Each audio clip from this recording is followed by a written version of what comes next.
Fala, minha galera, muito bom dia, boa tarde, boa noite, excelente madrugada para você, seja muito bem-vindo ao Tec Concurso. Sou Levi Moscovitz, professor de Direito Penal e trabalhando com nexo de causalidade, pessoal. Vamos começar a trabalhar com as concausas. Bom, o assunto com causas normalmente causa algum arrepio às pessoas que já estudaram. De fato, pessoal, é um assunto que tem alguns detalhes que precisam ser bem esmiuçados, mas não é um assunto impossível não, tá? Não é um assunto que é nenhum bicho de sete cabeças, tá? O que a gente precisa é entender os pontos fulcrais, né, nevrálgicos do negócio, para que você consiga ir para a sua prova com aquilo que verdadeiramente pode lhe ser cobrado. Beleza? Então aqui a gente vai buscar fazer isso da melhor forma possível. Então, você tá com sua caneta, você tá com seu caderno, tá com seu marca-texto, deixe tudo aí muito bem preparado para que você tenha mais um aulão aqui no Tec, tá? Levi, eu fiquei com dúvida sobre a aula de hoje. O que é que eu posso fazer? Vai lá, ó, vai no meu Instagram, @Levi Moscovitz, para que a gente consiga tá batendo esse papo, tá? Levi, fiquei com dúvida, manda pra mim. Levi, essa questão aqui eu não consegui resolver, manda pra mim. Levi, eu preciso desabafar, desabafe comigo. E aí a gente vai assim vivendo, fechado? Tô aqui para colaborar com o sucesso de vocês. Dentro dessa ótica, pessoal, quando a gente fala em concausa, Levi, o que é uma concausa? Concausa nada mais é do que um resultado que admite duas ou mais causas. Quando falarmos no fenômeno da concausa, basta você observar que para o mesmo resultado, duas ou mais causas são concorrentes. Dá um exemplo aí, Levi, para eu entender e te dou. Imagine que uma determinada pessoa chega do trabalho e come uma determinada comida envenenada pela sua própria esposa. 5 minutos depois, enquanto o veneno está fazendo efeito, uma outra pessoa adentra pela porta e lhe desfere um tiro no peito. Te pergunto, o veneno não é uma causa que pode matar? Pode. O tiro não é uma causa que pode matar? Pode. Então você tem aí, pessoal, duas causas concorrendo para o mesmo resultado morte. Ponto. Dentro dessa lógica é que a gente precisa entender de que maneira elas estão relacionadas.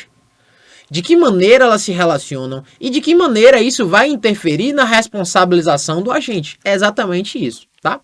E dentro dos estudos das concausas, pessoal, dividimos as concausas em duas. Tratamos da chamada causa absolutamente independente e da chamada causa relativamente independente. Bora no quadro aprender? Vambora? Olha só. As causas absolutamente independentes, pessoal, são causas que estão no mesmo contexto, mas que sozinhas já poderiam levar ao resultado pretendido. Eu estarei falando, pessoal, de duas causas que estão no mesmo contexto de um único resultado por coincidência da vida. Tá? Elas não precisariam estar juntas para que o resultado ocorresse. O que é que eu estou querendo dizer? Eu estou querendo te dizer que o resultado iria ocorrer independentemente de uma e de outra.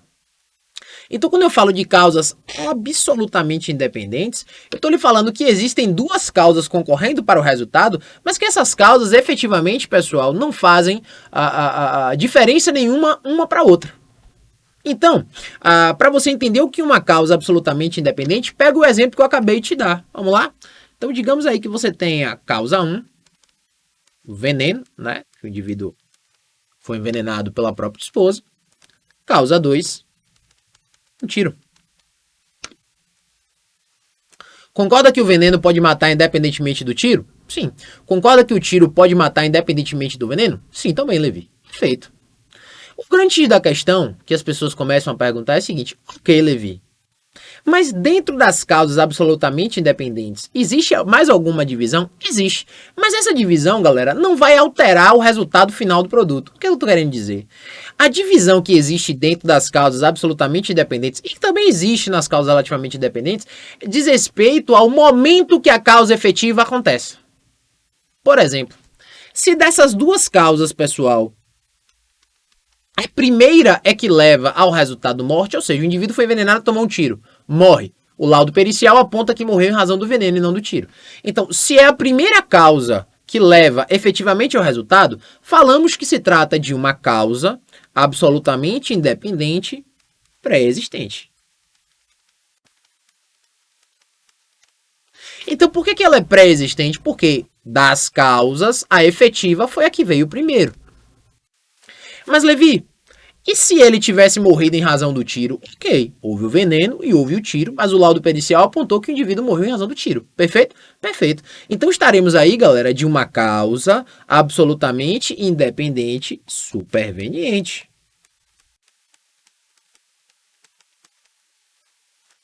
Perfeito. Levi, e se no mundo hipotético ambas acontecerem exatamente ao mesmo tempo? Não tem problema. Estamos falando aí de causas absolutamente independentes, concomitantes. Então observe, pessoal, que essa divisão de pré-existente, superveniente e concomitante quer dizer apenas no que diz respeito à ordem dos acontecimentos. Então muita gente, quando está estudando isso aqui, fica, meu Deus, mas tem aquele negócio de pré-existente, superveniente. Calma, cocada. Segure sua onda. Entenda primeiro que é causa absolutamente independente. Entenda que ela pode acontecer em ordem diferente. Pode vir primeiro, pode vir ao mesmo tempo, pode vir depois, tá? Entenda qual é a regra. Levi, qual é a regra de responsabilização quando existem causas absolutamente independentes? Tá aqui, ó. Responde pelo resultado quem deu causa. O comportamento paralelo será punido sempre na forma tentada. Ou seja, Levi, veneno ministrado pela esposa foi a causa que levou ao resultado. Então, a esposa responderá pelo homicídio consumado e o comportamento paralelo, ou seja, o tiro, responderá pelo homicídio tentado. Vai haver tentativa de homicídio. Levi, se fosse o contrário, não tem problema. Se for João que deu o tiro, João que deu o tiro que levou ao resultado morte de Pedro, João responderá pelo homicídio consumado e a esposa responderá pelo homicídio tentado. Pronto, é essa a base, galera. Tá? É essa a base. Então, quando a questão fala, Levi, o que é uma causa absolutamente independente, você vai desenhar o que a questão traz para você. A questão me disse aqui causa 1 e causa 2. O laudo pericial apresentou para mim que a causa 2 é que foi a causa que levou ao resultado. Pronto. E aí a questão vai lhe perguntar. Dentro da lógica das concausas, Pedro, que dá o tiro, promove dois pontos. Letra A, causa absolutamente independente pré-existente. Letra B, causa absolutamente independente concomitante. Letra C, causa absolutamente independente superveniente. E vai colocar uma outra alternativa. Então, pessoal, é só você entender. Foi a causa 1, é pré-existente. Foi a causa 2, é superveniente. Foi as duas ao mesmo tempo, é concomitante. Acabou. Mas isso não muda a regra, pessoal. Ó, quem deu o resultado, responde. Quem deu causa ao resultado, responde por ele. O comportamento paralelo é punido na forma tentada. Beleza? Então, aqui, pessoal, essa aqui é bem tranquilo, é bem de boa, isso aqui não tem que apertar o seu juízo. Tá? Isso aqui não tem que apertar o seu juízo. Beleza? Então, dentro dessa ótica, essa é a causa absolutamente independente. Só que precisamos também falar, pessoal, da chamada causa relativamente independente. Porque quando eu falo da causa relativamente independente, você já percebe que tem um plus aí. Esse relativamente independente vai dizer para nós que até que elas são independentes, mas existe algo que as liga. Uma vai acabar surgindo em decorrência da outra. Então, dentro dessa logística que a gente precisa começar a compreendê-las. Bora lá? Então, galera, a gente precisa falar das causas relativamente independentes. Olha, o que são causas relativamente independentes, Levi? São causas que precisam estar no mesmo contexto para o resultado final acontecer. Então, observe que aqui, pessoal, aqui eu estarei falando de duas causas que sozinhas elas não levariam ao resultado. O que leva ao resultado é a conjugação delas, é o conjunto delas. Tá? Então, como eu coloco aqui para você, as causas se conjugam para produzir o resultado final. Pronto, é isso. Então, o que eu estou tentando te falar aqui, pessoal, é que elas precisam estar juntas para o resultado final acontecer. Elas estando juntas, o resultado final acontece. Elas estando separadas, o resultado final não acontece. Beleza? Então, dentro dessa ótica, a gente precisa entender que as causas relativamente independentes, elas também podem ser pré-existentes, elas também podem ser concomitantes e elas também podem ser supervenientes. Mas vamos com um exemplo lógico aqui para você entender. Bora lá? Causa 1, pessoal. Hemofilia. E causa 2. Um corte.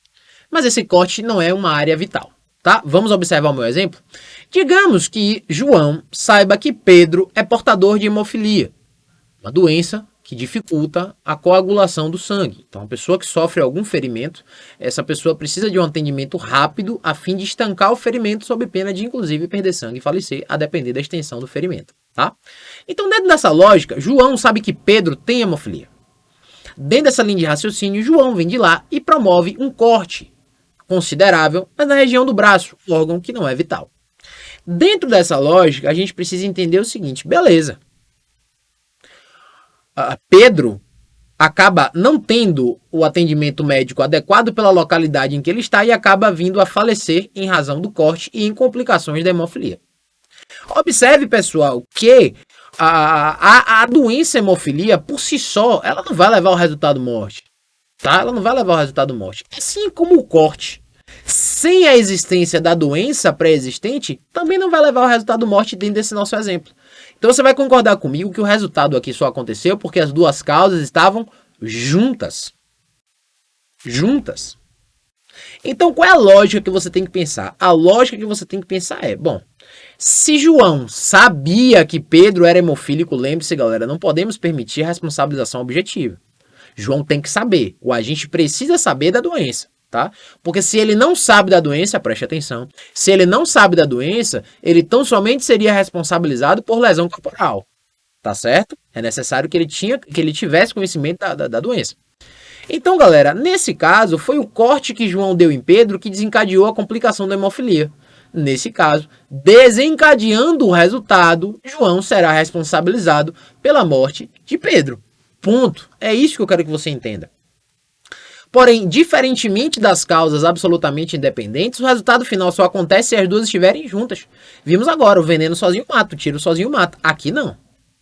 Tá? Então eu trago esse exemplo, pessoal, e ratificando, nós também podemos ter uma causa pré-existente, uma causa concomitante, uma causa superveniente.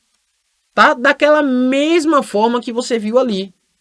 Tá? Daquela mesma forma que você viu ali. Então, dentro dessa lógica, pessoal, dentro dessa lógica, observe você que precisamos entender qual é a regra da causa relativamente independente. E a regra é essa aqui, pessoal.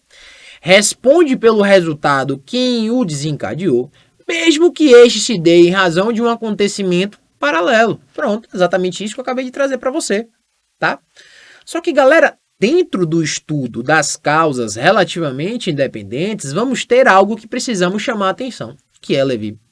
Pessoal, até aqui, observe bem que até aqui, você não terá grande dificuldade para entender. Ah, Levi, eu tô com dificuldade para entender, manda uma mensagem no Instagram, velho, a gente bate um papo, não tem problema nenhum, tá?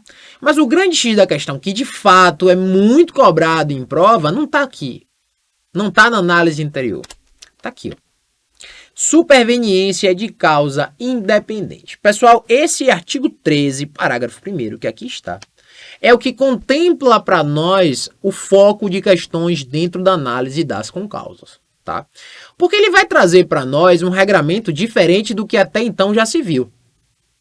O que ele vai dizer para nós? Vamos tentar ler e tentar entender. A superveniência de causa relativamente independente exclui a imputação quando por si só produziu o resultado. Os fatos anteriores, entretanto, imputam-se a quem os praticou. Bom, vamos pensar devagarinho, porque a pessoa lê isso aqui de rapaz, não entendi nada, velho. Pera aí, Levi, porra, não entendi nada aqui, calma, velho, calma, a gente vai fazer devagarinho, certo? Vamos lá? Ó, não estamos falando aqui de uma causa relativamente independente? Então vamos aqui desenhar para ficar fácil? Ah, calma. Ó, tá aqui, ó. Puxa para cá. Ó. Causa 1, causa 2.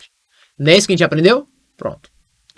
Superveniência de causa relativamente independente. Então sabemos que existem duas causas em que uma desencadeará a outra. Não é isso mesmo que até aqui aprendemos?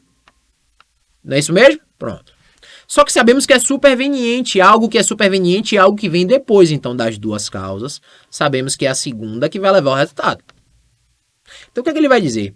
Exclui a imputação quando por si só produziu o resultado. O que ele quer dizer para nós? Ele quer dizer o seguinte, em um contexto em que uma causa desencadeia a outra, presta atenção, uma causa desencadeia a outra, e essa outra aqui leva ao resultado, eu vou analisar se essa aqui realmente precisou da outra para levar ao resultado.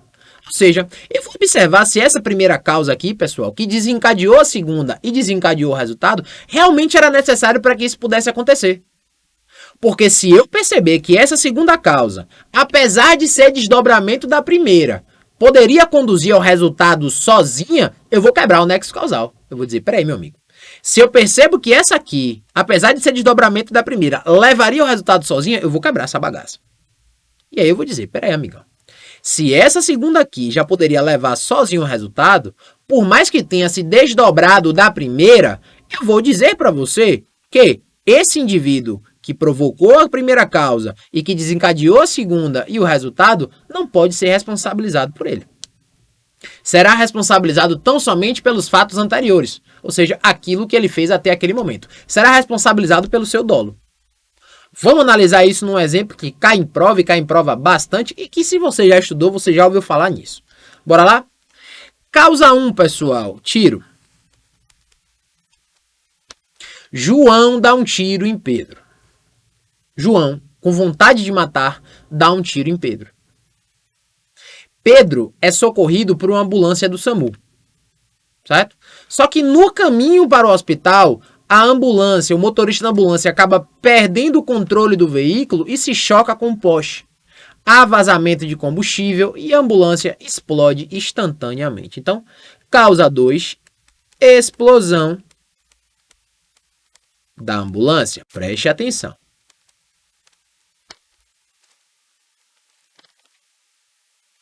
Levi, Pedro só está na ambulância que explodiu porque ele tomou um tiro, certo? Certo. É por isso que isso é uma causa relativamente independente. Perfeito? Perfeito. Houve aí um desdobramento, certo? Certo. Mas o que você tem que refletir é o seguinte. Alguém morrer numa explosão de uma ambulância, exige-se que essa pessoa tenha tomado um tiro antes? Essa é a pergunta que você tem que se fazer. Ou seja, o motorista que morreu na explosão, ele precisou ter tomado um tiro antes para morrer? Não. Os paramédicos e as paramédicas que ali estavam precisaram ter tomado um tiro para morrer na explosão? Não. Concorda comigo que a explosão de um automóvel, de uma ambulância, por si só pode produzir o resultado morte? Concordo, Levi. Então, nesse caso, o que é que esse artigo 13, parágrafo 1º vai dizer? Amiguinho, quem dá o tiro não pode responder pelo homicídio consumado. Por quê? Porque se tratou de um acontecimento, que por si só já poderia produzir o resultado, independentemente do que ele fez. Então, dentro dessa logística, quem dá o tiro, pessoal, responde apenas pelo fato anterior. Ou seja, quem dá o tiro responde apenas pelo seu dolo. Portanto, João responderá apenas pelo crime tentado. Na nossa questão aqui, no nosso exemplo, responderá apenas pela tentativa de homicídio. Então, galera, o raciocínio é esse, é passo a passo, tá? Quando sua questão lhe trouxer isso, ó, desenha, fica fácil, velho. Fica bem fácil de você entender. Quer ver um outro exemplo, mas seguindo essa mesma ótica? Digamos que o João dá o tiro no Pedro e o Pedro, ele é hospitalizado. Só que ocorre um incêndio no hospital e Pedro morre. Eu digo para você, as outras pessoas que ali estavam hospitalizadas precisaram ter tomado um tiro para morrer nesse incêndio? Não, gente, isso aconteceu não tem muito tempo. Não tem muito tempo que houve uma notícia que um hospital, não me recordo exatamente onde foi, pegou fogo. Aquelas pessoas que ali estavam, que digamos que tivessem sido alvejadas, né, por um tiro, né? Aquelas pessoas ali que morreram no incêndio, elas precisaram ter tomado aquele tiro para morrer no incêndio? Não, porque outras pessoas que ali estavam, por qualquer outro motivo, acabaram morrendo do mesmo jeito. Então, nesse caso, quem deu o tiro, João, responde apenas pelo que já praticou, ou seja, responde pelo seu dolo, vai responder apenas pela tentativa. É essa a base, galera. É essa a base. Então, eu trago essa base aqui, pessoal, para que você entenda que quando você estuda esse assunto, é algo que você não pode sair da linha do papel. Escreve, velho, desenha. Lembrando, pessoal, que a superveniência de causa independente, esse artigo 13, parágrafo 1º do Código Penal, é a consagração da teoria da causalidade adequada. O que essa teoria nos diz? Lembre aí comigo, essa teoria nos diz, meu velho, eu considero causa aquele comportamento ou acontecimento idôneo e efetivo para o resultado. Tudo bem, meu velho, o tiro aqui para mim não foi um comportamento efetivo para o resultado. O que foi o comportamento efetivo? A explosão da ambulância. o incêndio no hospital. Isso para mim é que foi o comportamento, o acontecimento efetivo. Então aqui nós temos a teoria da causalidade adequada, exatamente, pessoal, para excluir a imputação. Ó, grave esse tópico aqui, ó, exclui a imputação. Para excluir a imputação, para quebrar o nexo de causalidade, para fazer com que a pessoa que, apesar de haver provocado a primeira causa e desencadeado a segunda e, consequentemente, o resultado, existindo ali a quebra, aqui, ó, pessoal, essa linha para, ó, manifestar a quebra do nexo de causalidade para que essa pessoa responda tão somente pela tentativa. Beleza, pessoal? Mas, contudo, entretanto, no entanto, todavia, precisamos chamar a atenção para as chamadas exceções das exceções. Por que exceções das exceções, Levi? Porque, na realidade, elas se encontram em exemplos parecidos com o que eu acabei de dar. Esse exemplo aqui são de prova, gente. Esses exemplos parecidos com o que eu acabei de dar, mas o entendimento é de que não há quebra do nexo de causalidade, ou seja, entende-se que esse segundo resultado, preste atenção, entende-se que esse segundo resultado está na linha de desdobramento natural do primeiro e por isso não haverá exclusão do nexo causal. Então, pessoal, eu vou trazer agora essas exceções e te digo, talvez eu tenha até que apagar o que está aqui, mas você que já anotou, obviamente, você já vai conseguir ter visto, tá? Mas o que eu preciso chamar a atenção, pessoal, é o seguinte, que existem essas exceções das exceções. Eu que chamo assim, tá? Exceções das exceções, porque são exemplos claros e que podem vir na nossa prova, a gente precisa estar esperto. Fechado? Vamos lá, galera. Me permitam aqui fazer esse breve apagar, tá? Esse breve apagar. Para a gente trabalhar aqui, pessoal, com as exceções das exceções. Isso é um termo meu, tá, pessoal? Por quê? Porque apesar de serem bem parecidas, hipóteses bem parecidas com aquilo que eu trouxe para você agora, são hipóteses que não, eu vou até colocar aqui, ó, não quebram o nexo causal, ou seja, faz com que o indivíduo responda pelo resultado, faz com que o indivíduo responda pela imputação originária, certo? Primeiro, infecção hospitalar. O que é que a questão vai lhe dizer? João dá um tiro em Pedro, Pedro é hospitalizado e, em razão do ferimento, adquire infecção hospitalar e falece em razão da infecção hospitalar. E a questão vai lhe perguntar se João responderá pelo crime de homicídio consumado ou de homicídio tentado. Bom, pessoal, exceção da exceção. Entende-se que a infecção hospitalar está dentro da linha de normalidade. Não é nem normalidade, a palavra não é normalidade, é linha natural dos acontecimentos, tá? Então, dentro dessa linha de raciocínio, se a questão lhe cobre infecção hospitalar, saiba, não quebra o nexo causal. Se não quebra o nexo causal, o indivíduo responderá pela imputação originária, responderá pelo resultado. Qual é o resultado? Morte. Portanto, o indivíduo responderá por homicídio consumado. Acabou. A mesma coisa é o erro médico. A mesma coisa é o erro médico, pessoal. O erro médico trará para nós uma logística da seguinte forma. O indivíduo toma um tiro, é submetido à cirurgia. O médico erra na mesa de cirurgia e o indivíduo falece. E aí, Levi, vai haver homicídio consumado? Vai. E o entendimento que existe exatamente que o indivíduo que dá o tiro responderá pelo homicídio consumado. Beleza, gente. Então, essas duas exceções das exceções aqui são exceções que você tem que deixar guardadinha. Porque se aparecer na sua prova, você mata. Se aparecer na sua prova, você mata. Beleza, pessoal? Trouxe para vocês aqui o fenômeno das concausas. Se você ficar com dúvida, vai lá no meu Instagram, @LeviMoscovitz, te bate um papo e eu tiro sua dúvida. Beleza? Vou ficando por aqui, pessoal. Um forte abraço, bons estudos.